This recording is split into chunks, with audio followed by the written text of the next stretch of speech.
En este video hablaremos sobre el tema ecotoxicología en contaminación de suelos, presentados por los alumnos de la Escuela Profesional de Ingeniería Ambiental de la Universidad Andina del Cusco, dirigido por el ingeniero Teodoro Guarguachipani. Introducción. La ecotoxicología es definida como la ciencia que estudia la polución, su origen, evolución e interacciones con las moléculas que integran dinámicamente los ecosistemas, sus acciones y efectos sobre los seres vivos que forman estos ecosistemas, con su evaluación como determinantes de criteriología y profilaxis biológica o socioeconómica. La ecotoxicología difiere a la toxicología ambiental en su capacidad de integrar los efectos de los agentes de estrés a través de todos los niveles de organización, desde los de escala molecular hasta las comunidades y ecosistemas, mientras la toxicología ambiental se enfoca en los efectos a escala individual o un nivel inferior, es decir, efectos estudiados en fisiología, histología, bioquímica y etología. Considerando el polutante como un agente físico o una sustancia química que se encuentra en el ambiente y que tiene un efecto deleterio sobre los organismos vivos, se puede destacar la obra de Moriarty, porque ya resulta la existencia de autores que distinguen entre contaminante y polutante. Contaminante sería la sustancia generalmente resultante de la actividad humana, sin que sea necesario que tenga efectos biológicos, mientras que se reserva el término polutante para la sustancia química que abarca ambas características, es decir, aparece como antropogénica y nociva. Origen. El término ecotoxicología fue propuesto por Dwahat en 1969 como una extensión natural de toxicología, la ciencia que estudia los efectos de las sustancias tóxicas sobre los organismos individuales, refiriéndose a dos efectos ecológicos importantes de los contaminantes. La toxicidad directa sobre los organismos. Las alteraciones del medio ambiente en el cual viven los organismos. De manera general, esta disciplina se encarga del estudio de los efectos adversos de las sustancias en los ecosistemas, mediante el análisis de las rutas de exposición, la entrada del organismo y efectos nocivos de individuos, poblaciones y comunidades. La diferencia más importante entre la ecotoxicología y la toxicología convencional es que en la primera los efectos que importan son los que ocurren sobre las poblaciones y no sobre los individuos. Desde una perspectiva ecotoxicológica, el hecho de que un contaminante pueda matar al 50% de los individuos de una población puede significar poco o nada, pero si ese contaminante retarda el desarrollo o madurez de un número importante de individuos, puede presentarse importantes alteraciones ecológicas. De la misma manera, si un contaminante modifica las condiciones del medio en que habitan los organismos, las consecuencias ecológicas pueden ser considerables. ¿Qué es la ecotoxicología en la contaminación de suelos? La ecotoxicología es definida como la ciencia que estudia la polución, su origen, evolución e interacciones con las moléculas que integran dinámicamente los ecosistemas, sus acciones y efectos sobre los seres vivos que forman estos ecosistemas, con su evolución como determinantes de criteriología y profilaxis biológica o socioeconómica. Los estudios ecotoxicológicos se componen en tres secuencias según Rohat. La primera, la liberación del polutante y abarcando su formación y la génesis en esas fuentes de polución, los medios y las vías de transportes como suelo, aire, agua, alimentos, etc. Los factores que influyen en difusión, sus absorciones geológicas y las posibles alteraciones de sus propiedades fisioquímicas debido a los diversos componentes abióticos del ecosistema, dando lugar a su acumulación o degradación, puesto que siempre debe tenerse presente que las transformaciones de las sustancias químicas son funciones que realizan los ecosistemas, lo cual ha servido para que el ser humano haya considerado el medio ambiente que lo rodea como una gran cloaca, donde libera todas las sustancias residuales de su actividad, basándose en su capacidad de autodepuración y que en los momentos actuales sabemos que es limitada. Como segundo estudio tenemos el ingreso de los polutantes en el medio biológico, es decir, su entrada en las cadenas biológicas alimentarias de comunidad, etc. Con cinéticas propias. La ecología dinámica, estudio de los cambios de las poblaciones biológicas, constituye la quimiocinética de los ecosistemas como organización supraespecífica, es decir, los sistemas de absorción de los polutantes por los seres vivos, su concentración, retención o biomagnificación, su dinamización y su reacción con los constituyentes orgánicos. Y como tercer estudio tenemos la calificación y cuantificación de los efectos patológicos sobre los seres vivos y sus ecosistemas, con las consiguientes deducciones epidemiológicas y profilácticas constituye la ecotoxicidad propiamente dicha, es decir, la consecuencia de la acción originada por el polutante sobre los seres vivos que forman los ecosistemas. Parámetros de la ecotoxicología.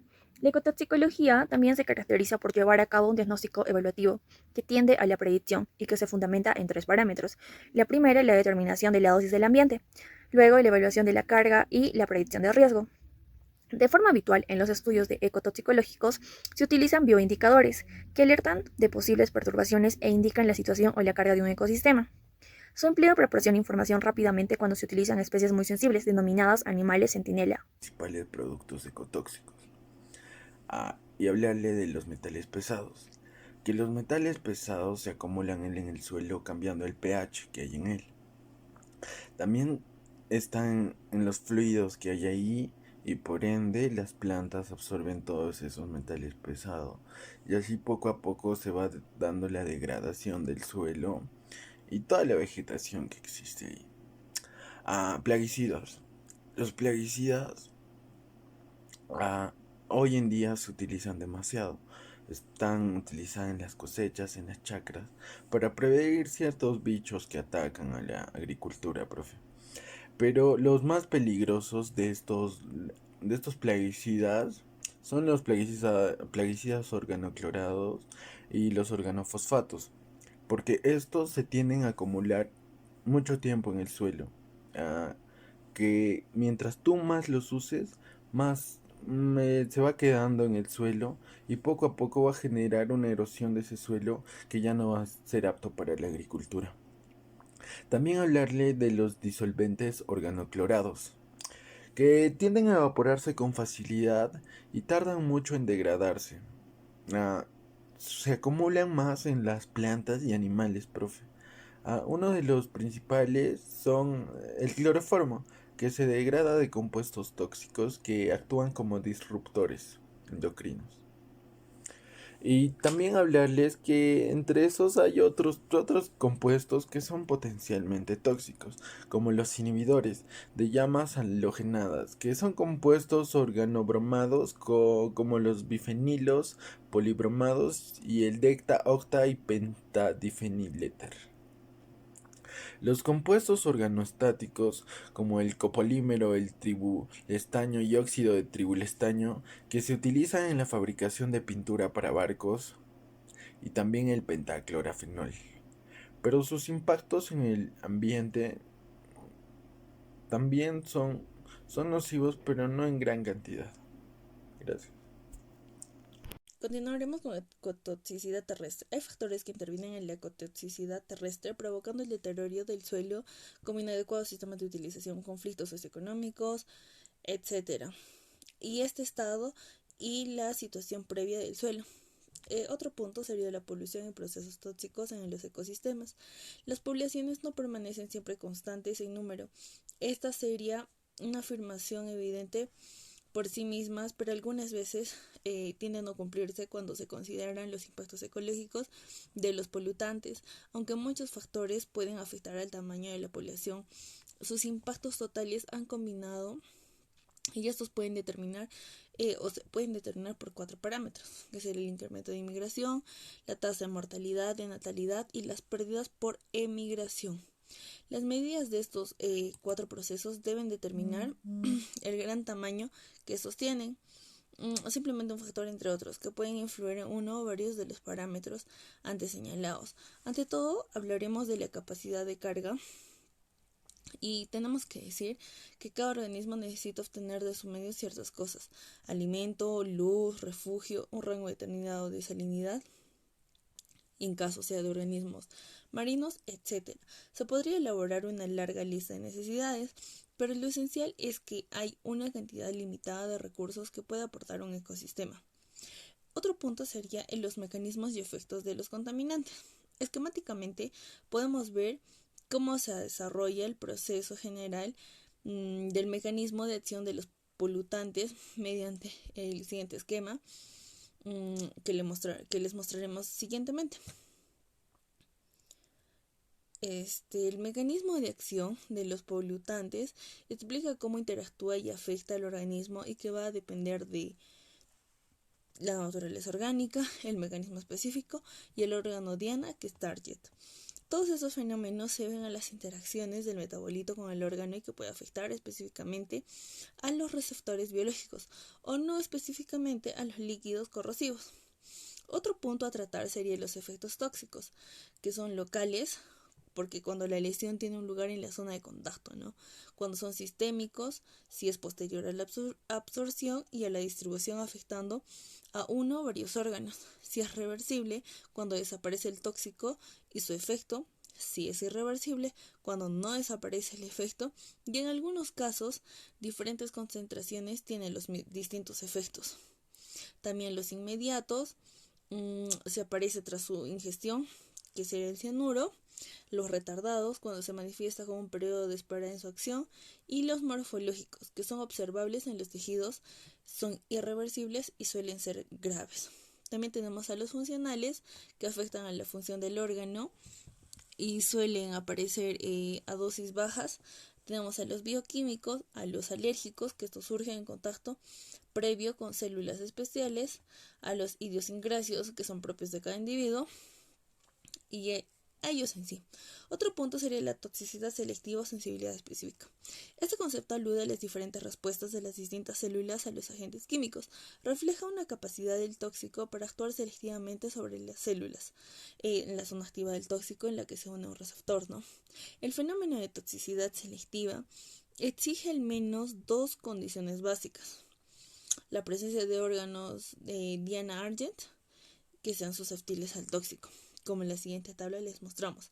Ahí tenemos la toxicidad selectiva o sensibilidad específica. En contraste con la acción de los agentes cáusticos, el resto de las sustancias químicas producen una acción suficientemente selectiva, capaz de originar trastornos en lugares biológicos específicos, a concentraciones muy por debajo de las precisas, para provocar la destrucción celular. Esto supone que en los componentes celulares o en membranas existen unos órganos diana o receptores capaces de recepcionar selectivamente. Dentro de los mecanismos de acción toxicológicos, el último proceso es la letalidad. Así podemos hacer la clasificación atendiendo el tipo de muerte celular. Gracias. Clasificación al tipo de muerte celular. Tenemos la muerte programada, que es la muerte natural, en la que aparece previamente un proceso de senescencia celular o envejecimiento. Por otro lado, es la muerte no programada, que encuadra en la toxicidad selectiva. ¿Cómo sabemos los signos inmediatos de una muerte celular? Pues el aumento del calcio intracelular, otro el descenso de contenido de ATP desde el 2,98 a 0,71 en los hepatocitos. Siguiente es la síntesis proteica, disminuye en 70% del inicial. Otro es el descenso del potencial transmembranal. Por último, los peróxidos totales celulares aumentan desde 6 a 30. Como riesgo, las vías de exposición a un contaminante pueden ser de tres, la que es la exposición dérmica, oral, la inhalación. La exposición dérmica, esta se realiza mediante el contacto directo del contaminante con la piel, ya que esta está puesto que la función de la piel es la de actuar de barrera protectora del cuerpo. Y en oral, la penetración del contaminante por exposición oral se realiza mediante la de alimentos, lo que es el agua o puede ser el suelo contaminado en caso de que sean niños. Inhalación. La inhalación es la principal vía de penetración de un contaminante atmosférico, ya que esta incluye a compuestos volátiles y también a partículas en suspensión. Estudio de monitoreo de suelos contaminados mediante pruebas ecotoxicológicas, bueno, son herramientas, ¿no? O para medir las respuestas biológicas que permiten estimar la presencia o concentración de las sustancias tóxicas. Para esto se utiliza diferentes organismos, ¿no? Que son el microorganismos mismos, animales, las plantas.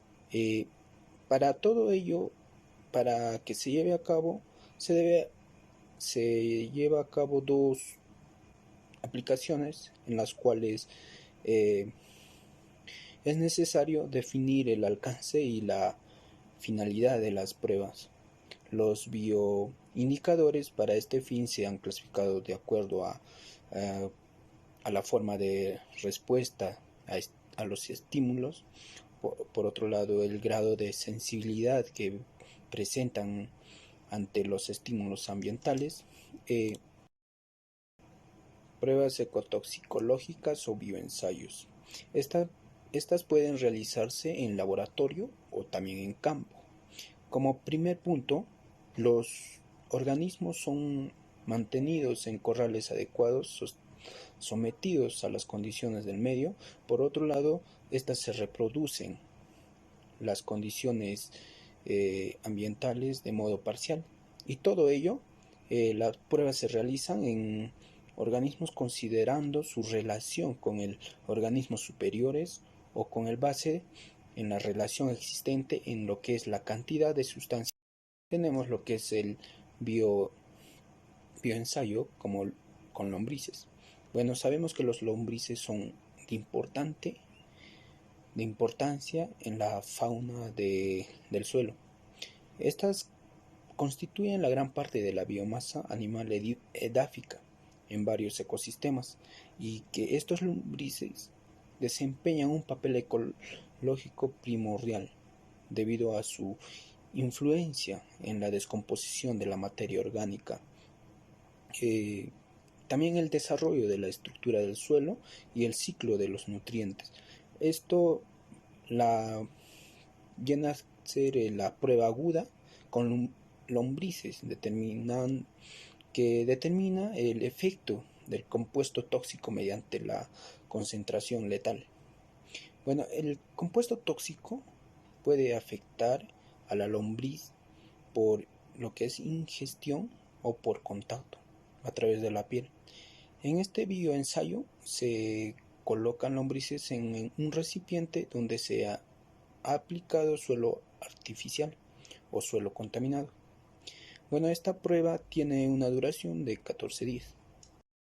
Continuando con la exposición, les voy a hablar sobre la germinación de semillas, microorganismos y factores modificantes de la toxicidad. Como primer punto tenemos la germinación de semillas. Se estudia el efecto del compuesto tóxico sobre la germinación de semilla y el desarrollo de las plantas durante los primeros días de crecimiento.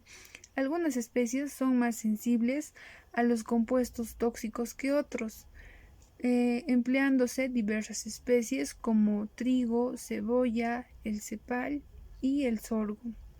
Microorganismos. Se considera como pruebas potenciales para el monitoreo de suelos contaminados con hidrocarburos, a la actividad respiratoria de suelos y biomasa. Cuenta con microorganismos, así como la bioluminiscencia microbiana, factores modificantes de la toxicidad. Es importante considerar que la respuesta tóxica pueda afectar por diversos factores abióticos y bióticos que son necesarios tomar en cuenta al momento de evaluar la toxicidad de una muestra. Algunos factores abióticos son la clasificación de suelos con sus características fisioquímicas, como la temperatura, humedad, el pH, materia orgánica y nutrientes. Y en conclusión, podemos decir que la ecotoxicología prospectiva evalúa la toxicidad de las sustancias antes de su producción y uso. Además, se ocupa de confirmar si la sustancia produce daños en el ecosistema. La ecotoxicología estudia el destino y los efectos de los contaminantes en los ecosistemas, intentando explicar la causa y prever los riesgos potables. Gracias.